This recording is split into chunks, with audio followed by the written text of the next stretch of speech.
Parivrajakacharya Stoter Sata Srimad His Divine Grace Srila Bhakti Siddhanta Saraswati Goswami Maharaj Prabhupada Ki Ananda Koti Vaishnava Vrinda Ki Haridas Thakur Ki Prem Se Kaho Shri Krishna Chaitanya Prabhu Nityananda Shri Advaita Gadadhar Shivasati Gaur Bhakta Vrinda Ki Shri Shri Radha Krishna Gopa Gopinath Shamakun Radha Kun Giri Govardhan Ki Shri Vrindavan Dham Ki Shri Mayapur Dham Ki Shri Chaitra Jagannath Puri Dham Ki Ganga Maya Ki Jamuna Maya Ki Bhakti Devi Tulsi Maharani Ki Harinam Sankirtan Ki, Hare Krishna Mahamantra Ki, Grantharaj Srimad Bhagavatam Ki, Nitya Gaur Premanande. All glories to the assembled devotees. All glories to the assembled devotees. All glories to the assembled devotees. All glories to Sri Sri Guru and Sri Gauranga. All glories to Srila Prabhupada.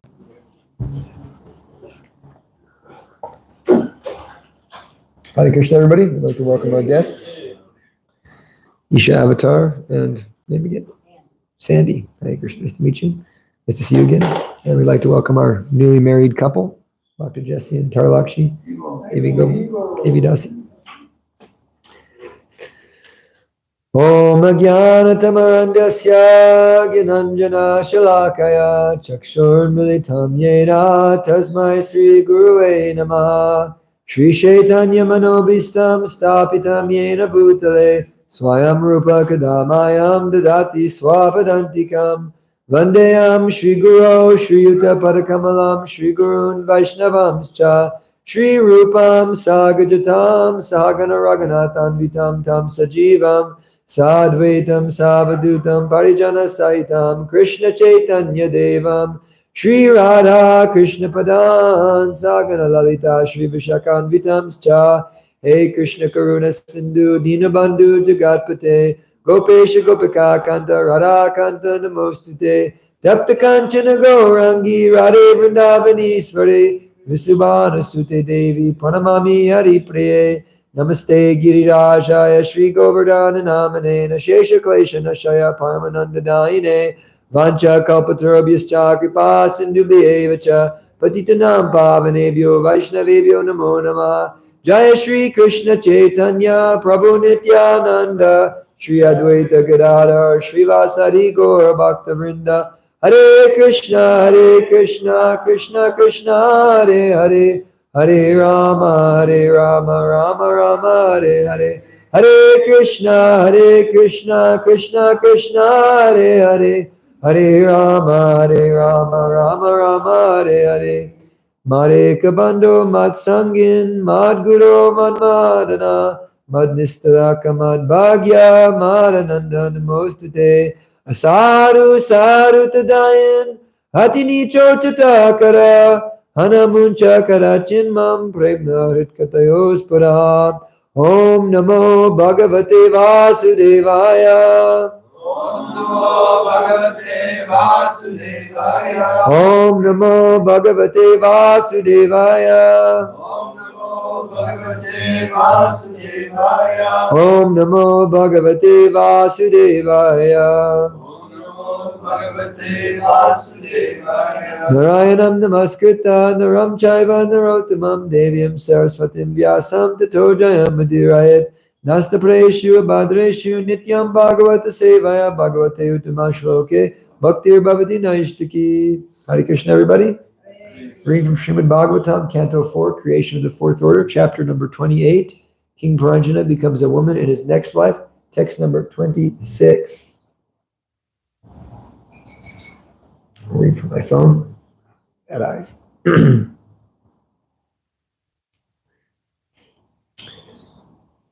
Tam yagya pashavonena samgyapta ye daya yaluna kutaraish chichudu kruda smarantomi vamasyatat tam yagya pashavonena samgyapta ye dayulana kutaraish chichudu kruda smarantomi vamasyatat tam yagya pashavonena samgyapta yedaluna yedayaluna kutaraish chichudu kruda smarantomi vamasyatat tam yagya pashavonena samgyapta yedayaluna kutaraish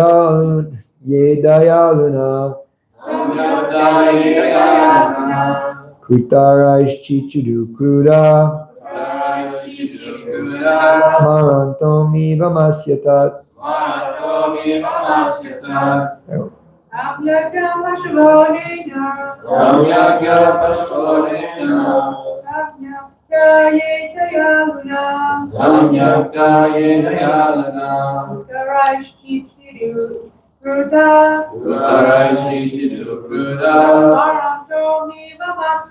Smarantomiva masyatat. Samyagya Pashavanena Tamyagya pashavanena. Samyaptaye Dayaluna Samgyaptaye dayaluna. Utaraishchichidu kruda. Smarantomiva Masyatat Smarantomiva masyatat. Tamyagya pashavanena. Samgyaptaye dayaluna. Utaraishchichidu kruda. Smarantomiva masyatat. Okay, word for word. Tam, him, Yagya Pashava, the sacrificial animals. Anena, by him. Samgyapata, killed. Yea, all of them who? Adayaluna, by the most unkind. Kutarai, by axes. Chichuruhu, pierced to the pieces. Krudaha, being very angry. Smarantaha, remembering. Anivam, sinful activity. Asya, of him. Tat, that. Translation and purport. By his divine grace, Srila Prabhupada. Translation. The most unkind king, Paranjana, had killed many animals in various sacrifices. Now, taking advantage of this opportunity, all these animals began to pierce him with their horns. It was as though he were being cut to pieces by axes. Purport. Those who are very enthusiastic about killing animals in the name of religion or for food must await similar punishment after death. The word mamsa, meat, indicates that those animals who we kill will be given an opportunity to kill us. Although in actuality no living entity is killed, the pains of being pierced by the horns of animals will be experienced after death. Not knowing this, rascals unhesitatingly go on killing poor animals. So-called human civilization has opened many slaughterhouses for animals in the name of religion or food. Those who are a little religious kill animals in temples, mosques, or synagogues, and those who are more fallen maintain various slaughterhouses. Just as in civilized human society, the law is a life for life. No living entity can encroach upon another living entity as far as the Supreme Lord is concerned. Everyone should be given freedom to live at the cost of the Supreme Father.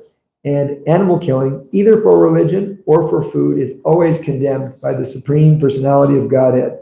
In Bhagavad Gita 16:19, Lord Krishna says, Tanaham dvishata kuran samareshu naradamam kshapya jasam asubam asuri shveva yonishu.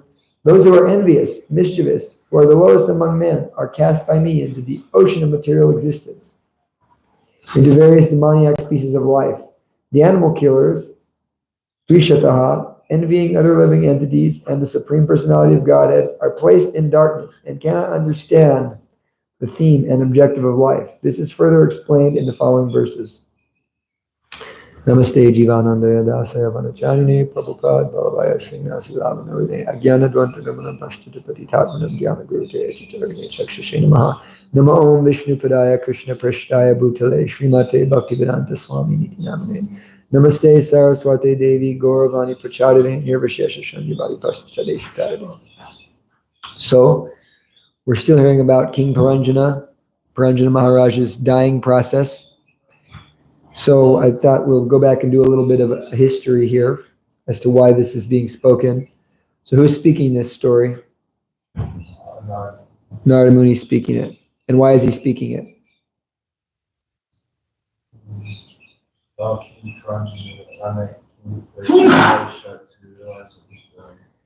yes, the king Prachini Barashtat is a very materialistic king. He's very much absorbed in animal sacrifices and fruitive karmakanda activities. And because he's very much absorbed in these activities, being merciful, Narada Muni is coming to him And rather than telling him directly, stop doing this, Narada Muni is telling him this whole elaborate story so that he can realize it himself, because he's so immersed in material consciousness that just telling him directly, stop killing animals, will not be effective. So the point is being made here. We're at the point, we heard the whole story, and now we're getting to the point that stop killing animals, because when you kill animals at the time of death, you're going to be killed. You're going to be pierced by the horns of the animals and suffer the consequences of these actions. So Prachini Barastat is a descendant of King Dhruva, and in the very beginning, way back in the third canto, the question was asked, tell about the lineage of the great devotee Swayambhuva Manu. So Swayambhuva Manu is one of the great 12 Mahajans in the universe, and so Shukadev Goswami, Vidura asked Maitreya Muni, please explain, the greatness and the lineage of Swayambhuva Manu. So we're hearing this lineage of Swayambhuva Manu. And of course, Swayambhuva Manu had two prominent sons, King Uttanapad and King Priyavrata.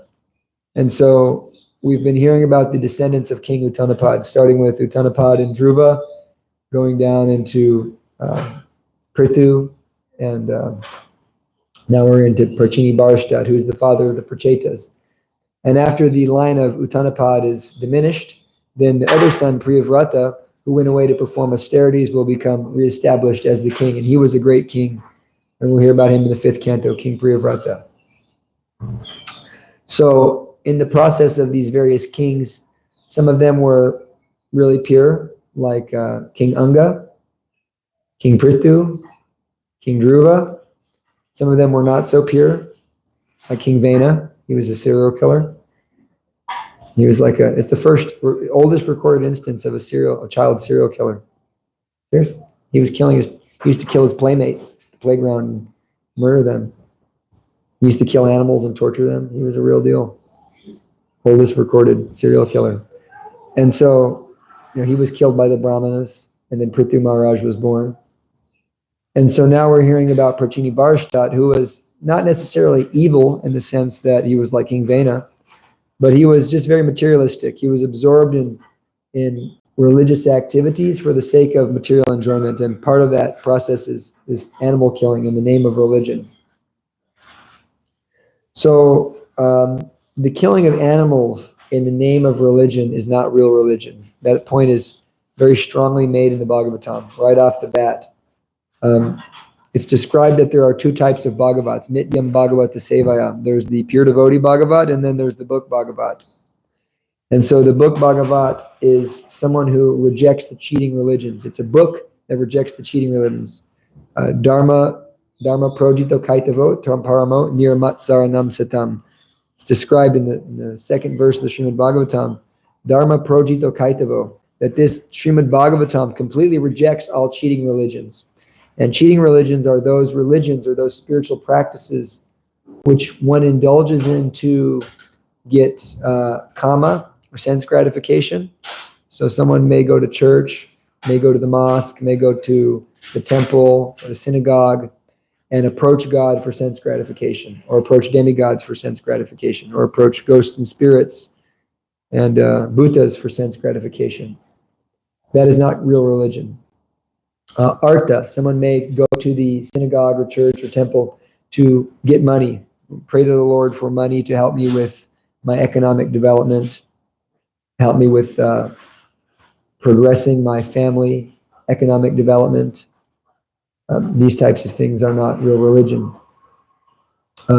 Dharma, just being a good person and trying to get good karma, this kind of dharma, religiosity, as Srila Prabhupada says, just mundane religiosity, going to church. I'm a good church-going, God-fearing Christian, and I live in the mode of goodness, and therefore I'm better than other people.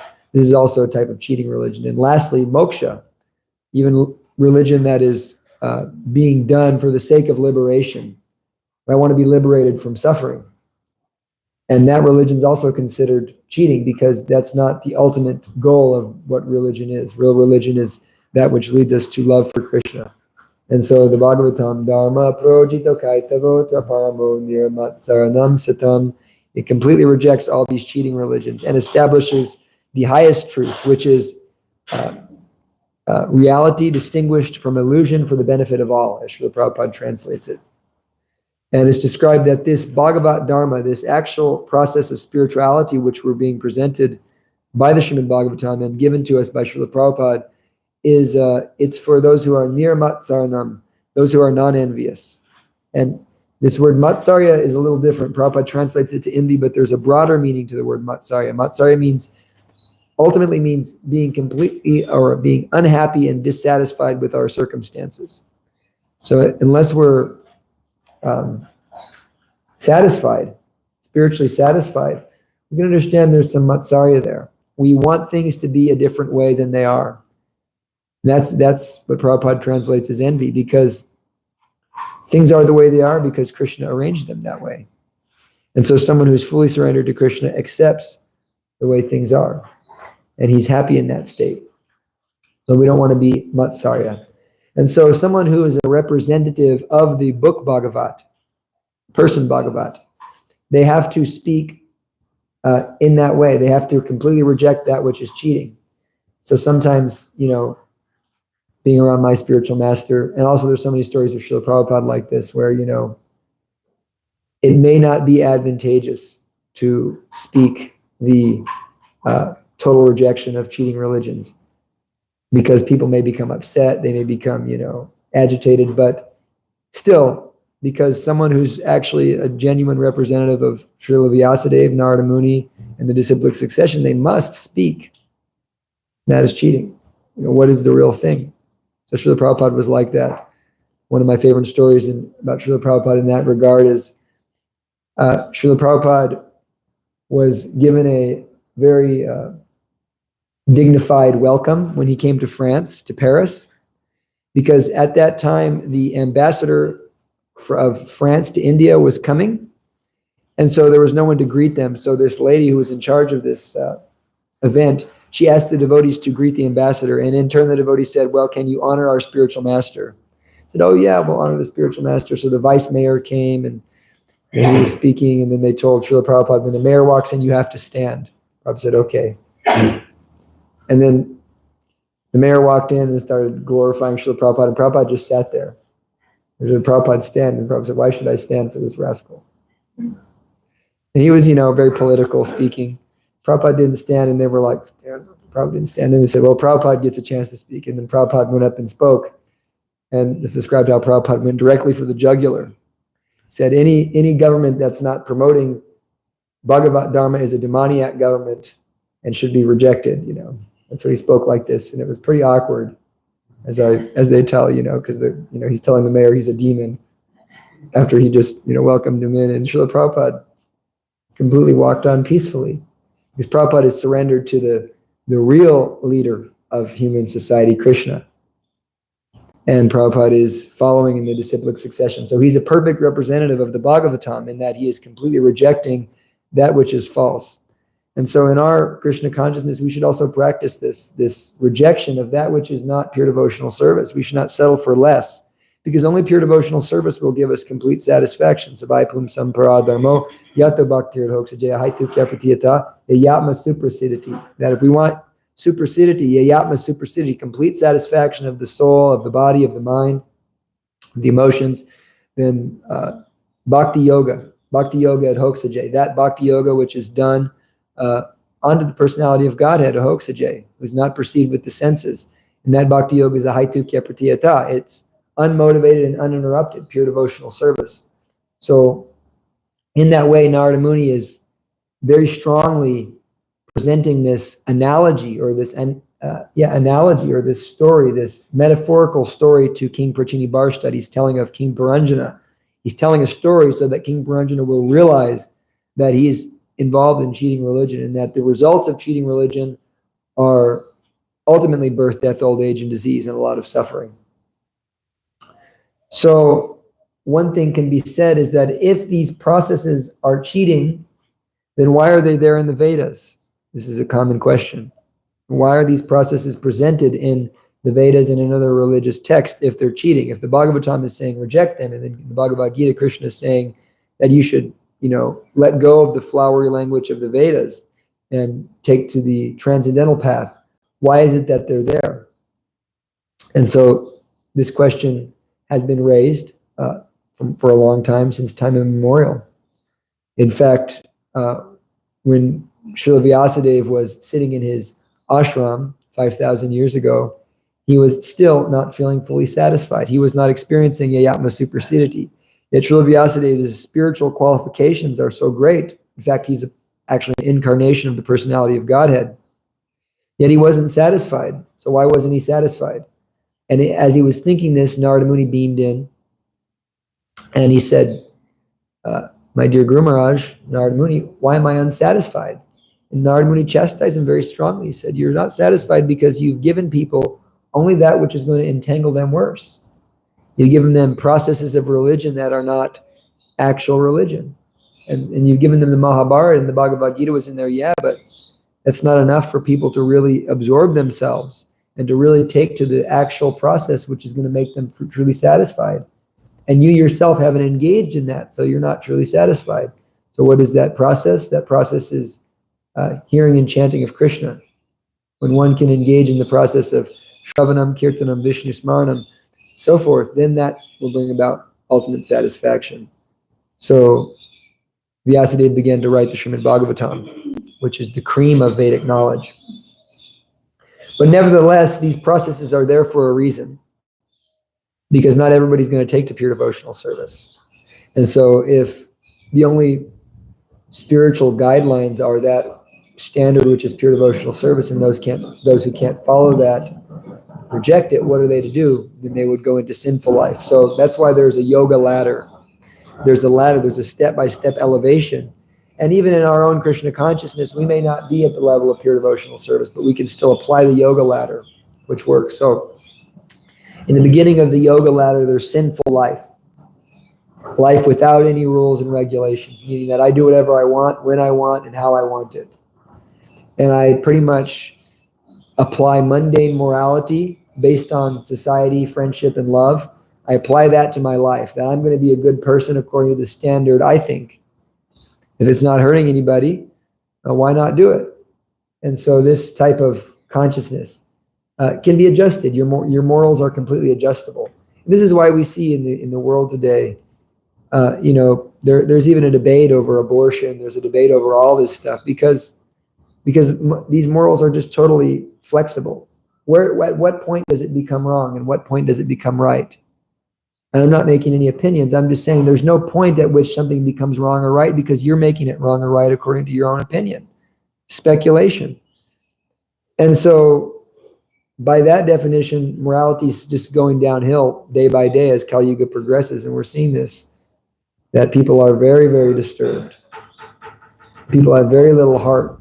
They're very, very okay with so many activities because there's no standard. Even when the United States was more predominantly Christian, there was a moral standard that was given by God, which was helpful, which was saving us actually from becoming degraded like we are now.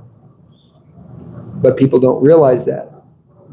So there's a yoga ladder beginning with sinful life. And so sinful life means I'm not following any rules and regulations, and I'm doing whatever I want. And so in order to curb the sinful ways of the living entity, the animalistic propensities, some mundane form of religion is given. This is called the karma kanda. So we see when someone's performing karma kanda, when we see this type of consciousness, understand they're really one step above an animal. It's not very religious, not very spiritual thing. It's just karma kanda. So the karma kanda consciousness comes into play. This is now I'm performing formulas and spiritual ceremonies and spiritual practices for the sake of gaining something material. And many times in those karma kanda sacrifices, there are animal sacrifices involved. Why? Why is it that animal sacrifices are there in the Vedas if it's so wrong? And if the result, we're seeing that even though he's performing animal sacrifice at the time of death, he's being pierced and tortured by the animals he killed. So why is it there? Because the living entities, especially the human beings, they like to kill things. They like to kill things. It's a propensity that uncivilized human beings like to kill things. They like to hunt, like to eat meat. They like to kill things. And so that propensity has to be religiousified, has to be turned religious. And so they do that by, okay, if you want to kill in a religious way. So, and when you kill, chant mantras, chant Om, and that'll begin to purify your consciousness because you're chanting the names of highly advanced spiritual beings in the names of Vishnu. Every single karmakanda sacrifice, even those that are very brutal, there's oblations offered to Vishnu. And so those oblations offered to Vishnu begin to purify. Everybody, they start with Om. All Vedic mantras start with Om. Like we were hearing yesterday, Kirtan Yagya and the Yagya. Everything he was saying began with Om. Om, Swasti, Swasti, he was doing these Oms. And so this Om is also a name of Krishna. It purifies the consciousness. And so there at the beginning phase, karmakanda is set in motion to curb this sinful act of killing. People want to eat meat, so the karmakanda formula for if you want to eat meat is you can kill a goat on the dark night of the moon in the temple of Kali, and you whisper a mantra in its ear, and then you slice its throat and so forth. And in that way, Kali doesn't, of course, eat the goat, but the pisachas and bhutas that are all surrounding her eat the goat, and then you take the ghostly prasadam described in the 5th canto, the story of Jad Bharat. So in that way, all these concessions, right? Prabhupada gives the example of living entity in this material world. We're not meant for any type of animalistic activities. The spiritual process is meant to curb eating, sleeping, mating, and defending. So therefore, there's all these formulas that one wants to mate, there's marriage. If one wants to eat meat, there's this Kali. If one wants to drink wine, there's certain formulas that are given where one can drink in a religious way. Even in the Christian church, right? In the Catholic church, they have the big goblet of wine, and the priest always drinks the most. So in that way, there's some religiosity involved in this process of sin, which is ultimately sinful. But because it's karmakanda, there's some purification. And karmakanda comes in a context. Sometimes we see people that they're interested in Hinduism. They get a picture of Lord Shiva on their wall. They decide, I'm going to go check out the Hindu temple, and we talk to them. But the thing is that unless you're a devotee of Krishna, none of this stuff works in this age. In Kali Yuga, these karmakanda things, they don't really work the same way they work in previous ages, because even marriage doesn't work in the same way. That's why we have so many struggles with marriage, because this was all happening in the context of Varnashram Dharma. Prabhupada explains how Varnashram Dharma is really the beginning of human civilization. So in the context of Varnashram Dharma, everything was working very nicely, very properly. And one had prescribed duties. One has prescribed duties that they do, that they perform. So someone is a Vaishya, they marry another Vaishya girl, Vaishya boy. They come together, they have a similar mental position, and they can get along nicely for a long period of time. But none of this stuff really works outside the context of Varnashram, because Varnashram duties are innately religious. That's the thing about Varnashram duties. They're innately religious. A Brahmin is innately religious. A Kshatriya has his religious duties of protecting, of administering. This is a religious duty. A Vaishya has religious duties of growing food, giving charity, protecting cows, doing commerce, and so forth. And a Sudra has a religious activity of serving those who are doing these religious activities.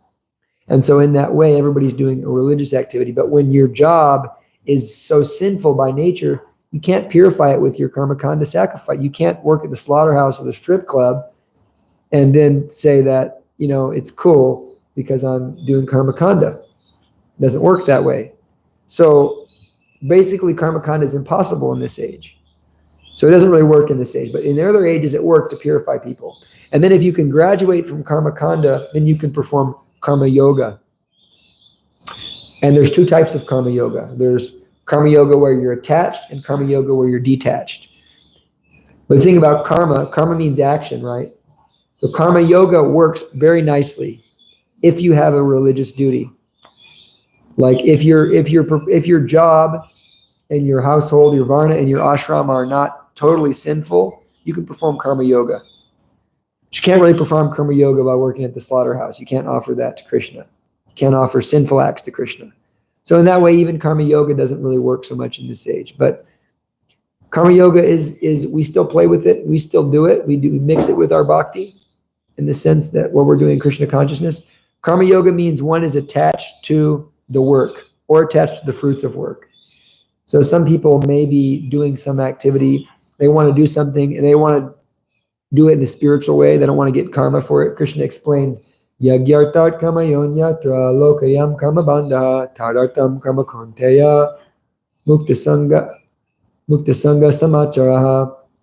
He explains that work done as a sacrifice work done as sacrifice for Vishnu must be performed, or else we become entangled. So everything entangles us. If we do an action, then we're going to become entangled. Unless that work is done as a sacrifice for Vishnu, one becomes entangled. Yagyartat karma yonyatra lokayam karma bandha. One becomes entangled in this material world. Loka karma bandha, and become bonded in this loka, this material world. So we have to perform acts as sacrifice for Vishnu. So karma yoga means I want to do this. Therefore, let me offer the result to Vishnu. It's good. There's some bhakti there. It's not pure bhakti, but I want to do this, so let me offer it to Vishnu. I want to get married and have a family. Let me offer that to Vishnu. I want to do this. Let me offer that to Vishnu. So one is attached to the work. That's the main principle of karma yoga, is one is attached to the work. At the stage of sakam karma yoga, one is attached to the work and the fruit, but they offer a little of the fruit to Vishnu. They're attached to working, they're attached to the money. They give a little money to Vishnu on the side so that they can be free. One who's in a higher stage of karma yoga, he's not attached to the fruit of the work. He's just attached to the work itself. I like being, in household life, and I'm giving it to Krishna. I like doing this for Krishna, and I want to do that for Krishna. And so this is karma yoga. It's good, and it purifies one. And in time, one develops very serious transcendental knowledge. And so Krishna in the whole first 7 chapters of the Bhagavad Gita, or first 6 chapters of the Bhagavad Gita, he's profusely recommending karma yoga. He's really recommending it, Therefore, fight for the sake of fighting without considering loss or defeat, happiness or distress. He's saying, do your duty. And he's explaining how great kings like Janaka, the father of Sita, how they attained perfection in performing their duties. Because in time, this kind of dutiful work, where one's not attached, in that process, one begins to realize they're not the doer.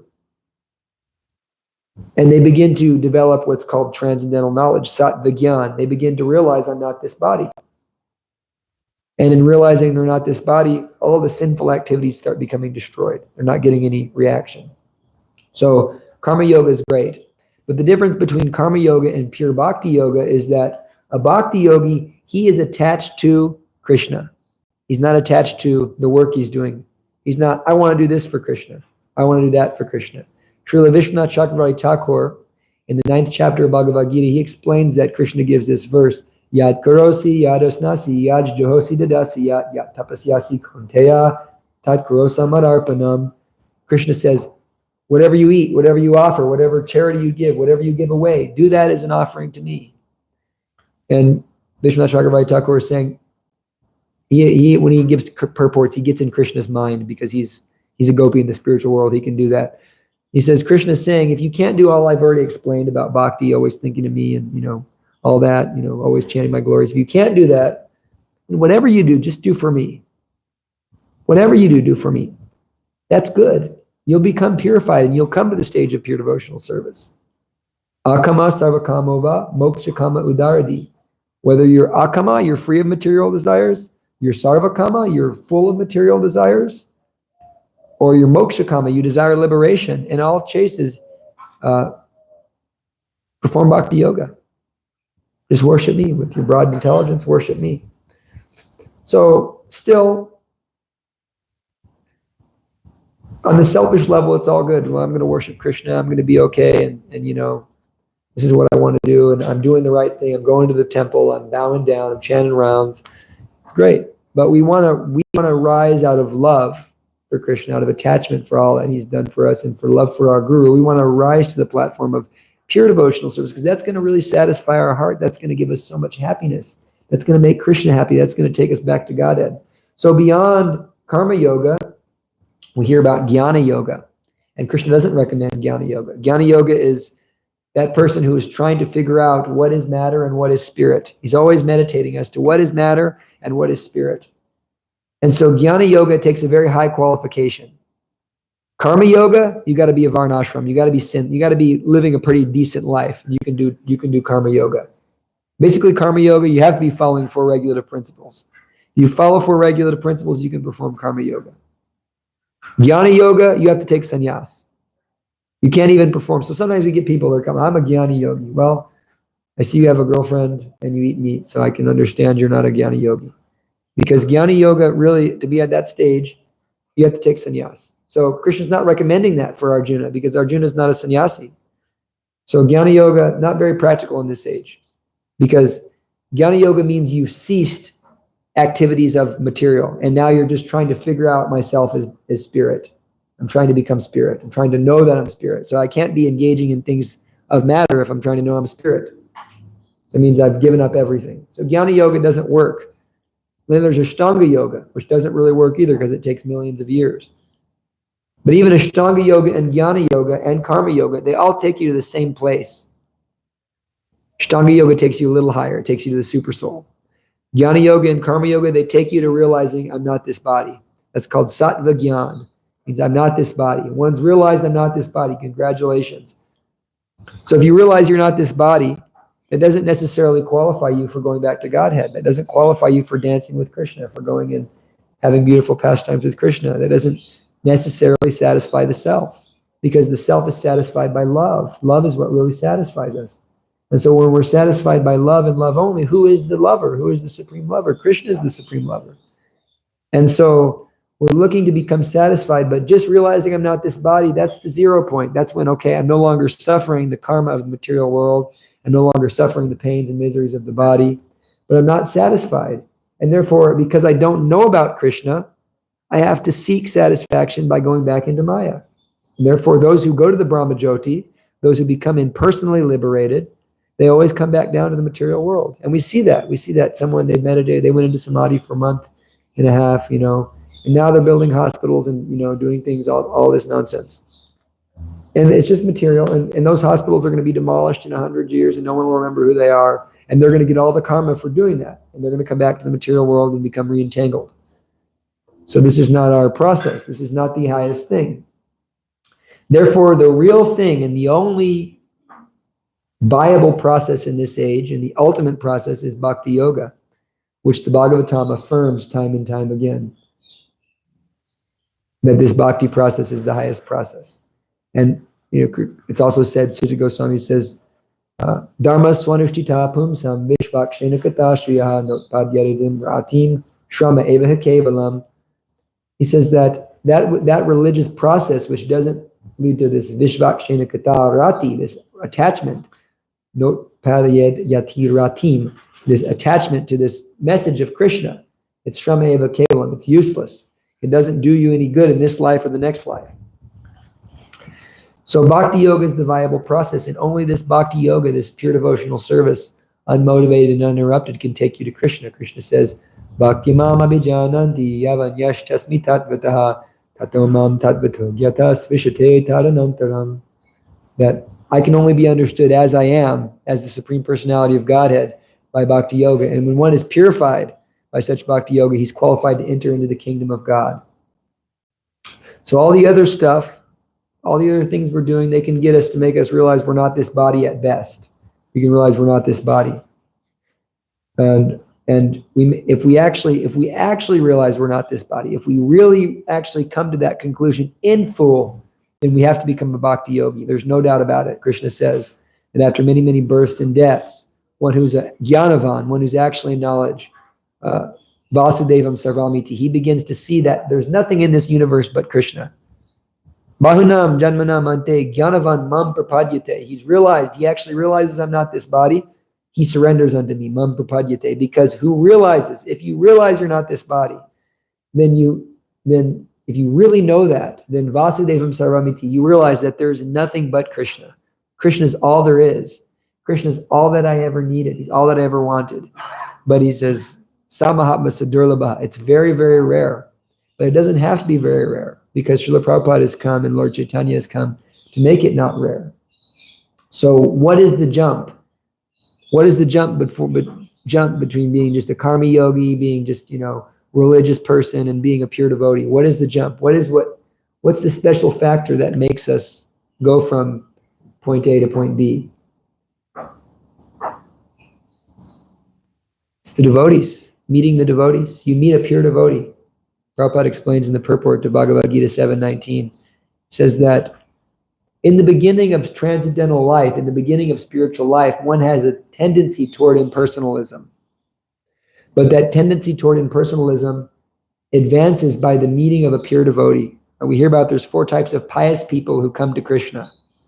And they're Mahatmas because they're going to Krishna, but they're not pure devotees. Even the Jnani who realizes he's not this body, he's still not a pure devotee, because he still wants knowledge. He still wants to understand Krishna. He wants this knowledge. He's trying to understand so many things. But Radharani's not thinking about understanding Krishna. Mother Yashoda's not thinking about understanding Krishna. She simply loves Krishna. They're simply totally 100% in love with Krishna because of who he is, not for what he is. Everybody wants to be loved for who they are. No one wants to be loved for what they are. I love you because you have money, because you have beauty, because you have strength, because you have fame, because you are renounced. If I love you for those things, then yeah, it's cool, but I know it's not real. But if I just love you for who you are, then that's real love. So Krishna wants that also. Just like everybody wants that. We want to be loved in that way. So Krishna also wants that. So the pure devotee, he absorbs himself in the process of hearing and chanting the Srimad Bhagavatam, because the Srimad Bhagavatam is expounding Krishna's pastimes. And that's how you fall in love with Krishna, for who he is. And so that specific change of heart happens upon meeting a pure devotee like Srila Prabhupada and his representatives. When you meet Prabhupada, when you meet the pure devotee, even the Jnani, Bahunam Janmanamante, Jnanavan Mam Prapadyate, even the Jnani, who's a Jnanavan, who has transcendental knowledge, even he surrenders unto Krishna completely. He realizes there's nothing but you. I don't even care about how much I know. I can never know you in full. I can never know everything about your energies and how you do things. I've given up all that. I'm simply just, let me do whatever you want me to do. Let me just serve you. And how do you do that? Go out and you spread this message of chanting Hare Krishna. You tell people, chant Hare Krishna. And so a devotee, to demonstrate this, a devotee of the Lord like Narada Muni, in this case Narada Muni, he can take anybody from the level of sinful life, being totally animalistic, being like an Adolf Hitler, being a Mrgari the Hunter. He can take anybody and he can take them to the highest platform, from the bottom to the top. No other process can do that, because you can't even begin. You can't perform karma yoga if you're sinful. You can't even perform it. You have to be sinless. You have to be following 4 regulative principles to even do karma yoga. What to speak of Ashtanga yoga? You have to be able to sit for hours and hours in a clean place. So many qualifications. Jnana yoga, you must take karma sannyas. If you're going to be a jnana yogi, you have to take karma sannyas. No, there's no question of doing anything material. There's no question. You must be completely celibate, 100%. So only bhakti yoga can take anybody from anywhere, from Jagai and Madai to Mrgari the Hunter, and it can take them and bring them to Goloka Vrindavan. Simply by chanting Hare Krishna, Krishna Krishna, Hare Hare, Hare Rama, Rama Rama, Hare Hare. So this is the great mercy of Chaitanya Mahaprabhu, that he's actually taking us and building us up. And I'll just end with this one story, quick story, about one of my teachers in Bhakti Vaibhava, in Mayapur Dham. He was telling me of a story about how he knows a devotee who was roommates with another devotee. And he was saying that this devotee, he was very, very peaceful. He was very, very innocent. He wouldn't even kill mosquitoes. Even mosquitoes were biting him, he wouldn't kill the mosquitoes. And this is Mayapur, there's a lot of mosquitoes. Oh, it's crazy. Sheep mother knows how many mosquitoes are in Mayapur. And so The devotee asked him, "What's your background?" He said, "Don't ask me my background." "No, I want to know what's your background." No, he said, "You don't want to know my background." And he kept bothering him. Finally, said, "You want to know my background?" He was a Middle Eastern devotee. He said, "I was a mercenary, and I was, I think it was like Iraq." And I said, and I had a line of people in a pit, and I was shooting them in the head, executing them in a line. And they had drug a mass grave, and I was shooting each one of them in the face. And as I was going, I came to a man, and he was completely fearless. And I stopped, and I said, he just struck me because all these people were terrified as I was, killing them. And I looked at him in the face, and I stopped. And I grabbed him, and I said, "Come with me." And all the other, mercenaries thought, oh, he's going to go torture him for some reason, And he took him into their, tent or whatever. And he said, "Why are you fearless? You don't look afraid. Everybody else is terrified, but why don't you look afraid?" He said, "Oh, well, actually, I got this book. Someone gave me this book. It's called Bhagavad Gita as it is. And I realized, I'm not this body, so I have nothing to be afraid of." And the guy was like so struck by this man's fearlessness. And he wasn't a devotee. He said, I need to learn this. And he said, okay, so then they escaped together. And then this guy apparently became a devotee, became initiated. Now, I don't know. Sometimes Indians, they stretch the truth a little bit. I don't know. But that was the story was told. But it's a cool story, and it demonstrates the point. There's many stories like that are real in the scriptures. So anyhow, the mercy of Narada Muni is being demonstrated here. He's saying this story. He's trying to tell Patrini Barishtat, if you kill these animals, if you go on like this, you're only going to face suffering. And so all of us, we should strive for just unalloyed pure devotional service. Let us give up material desires. Let us just focus on this process of sadhana. All things will happen to you that are meant to happen. If you're meant to get a lot of money, you're meant to get married, it will all happen by Krishna's arrangement. But if you're neglecting that which really matters, the chanting of Hare Krishna, the reading of Srila Prabhupada's books, the development of Shravanam, Kirtanam, Vishnu Smaranam, then you're going to suffer to that degree that we neglect it. So thank you very much. Are there any questions, comments, realizations, criticisms, so forth? Really to Priya, Devi Dasa. So sometimes I'll hear people saying like devotees, because of the philosophy of karma, that we're, we don't really care about like the things that are going on in the world today, and sometimes people talk badly about us because of that. And then also I've noticed kind of a push from within ISKCON to try to get more involved in these types of things, just helping out for various things. Trying to think of an example right now. I can't really think of one. But kind of seemed. I guess I'm just wondering, like, at what point do we, try to help in these things, versus, because sometimes when we say like, oh, well, this is this group of people's karma that they're being persecuted, and other people are saying, no, you should stand up and say, hey, that's wrong. So how do we walk that line? We got to be educated. I mean, so many devotees now, they come and they don't really have any education. They don't get, not reading. If they're not reading, they're not hearing, they're not taking shelter of devotees who know. But I mean, it depends on what you want.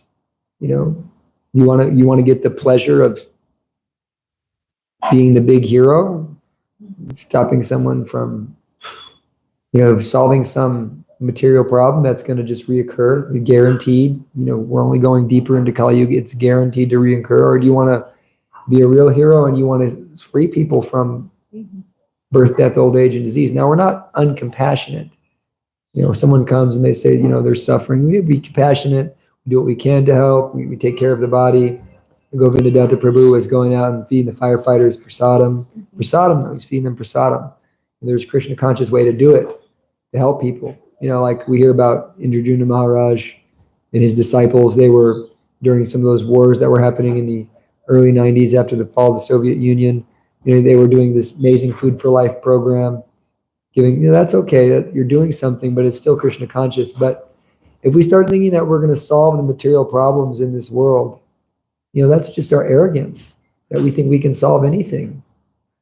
Or think that we can even destroy anything is arrogance, as our Guru Maharaj says. Like we think we can destroy the earth. That's arrogance. The earth can't be destroyed. Krishna can destroy the earth.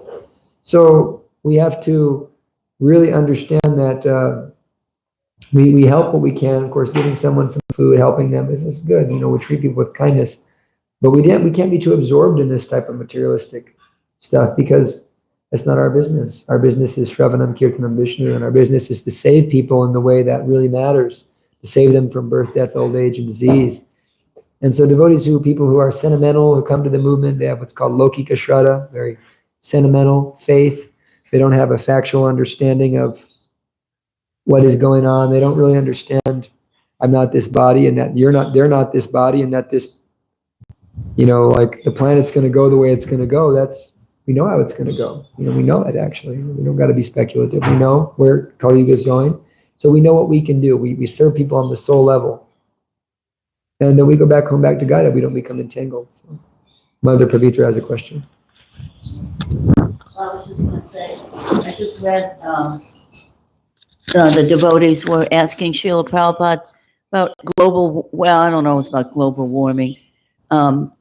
Just the situations in the world, politically, economically, all of that. And they were trying to understand at what level do we, try to assist. Prabhupada said, just remember Krishna, love Krishna. He said, everything else will be taken care of.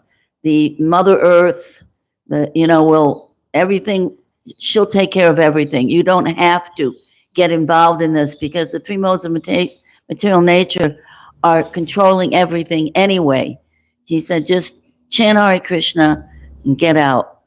Right, that's a good point. You can demonstrate that like Mother Earth, who did she approach when she was in distress? Krishna, and Krishna solved her problems. Krishna came and killed all the miscreants. So Krishna's the solution. Do you have something, Mother Sandamini? Yeah, I just think Okay. Chandrika had something briefly. So you're saying that we all have a tendency to kill things. So I'd say that's sort of similar to destruction, to be destructive. So as a devotee, if you're being destructive and you don't maybe realize you're being destructive, it's just in your pattern or in your way that you've just functioned. What can a devotee really do, or how can they be helped to clear that destructive, killing nature? Well, Lord Shiva's a devotee, and he uses his destruction very nicely in Krishna's service. And he's the greatest devotee. So, we can find ways and means to utilize in Krishna's service. It's arrogant to think that we're the destroyer of anything. Like I said, Krishna's the destroyer. So, Vritrasura, Kali, these are destructive personalities, but they were devotees. And so, we can see that destruction is negative and creation is positive, but they're the two sides of the same coin. So the main thing is that person, for their own spiritual benefit, are they attached to Krishna? If they're attached to Krishna, and the modes of material nature are making them act this way or that way, but they're attached to Krishna, and they're chanting Hare Krishna, and they're following four regular principles, and they're reading Bhagavad Gita, Srimad Bhagavatam, they are a devotee. And we have to give them all respect, all love, all appreciation. And I destroy things all the time. So, it's like, that's not necessarily, it's not us destroying, it's Krishna's will. But the real factor in their own personal development as a soul is, are they Krishna conscious or are they not Krishna conscious? And so sometimes even a personality of great significance may make a serious mistake, like Lord Brahma, or they do something destructive, but still, because they're attached to Krishna, Bhajate mama nanyabak sadhu eva samantavya. We have to respect them as a sadhu. I just wanted to give one example. There's one devotee that comes around here sometimes, and he has a propensity to kind of want to fight all the time, and be a little bit violent. But yet, at the one festival, there was a man here that was giving the devotees a hard time, and he used that propensity to remove this man, from the festival that was screaming and yelling at the devotees. We have a destructive personality who wanders around here at night sometimes also. Yeah. But he does do a lot of service, and we couldn't go on without him. So we have to give him all respect and love. I call him Mother Sandamani. He's our Lord Vishnu. Dhiro is our Lord Brahma, and then he's our Lord Shiva. Srimad Bhagavatam ki.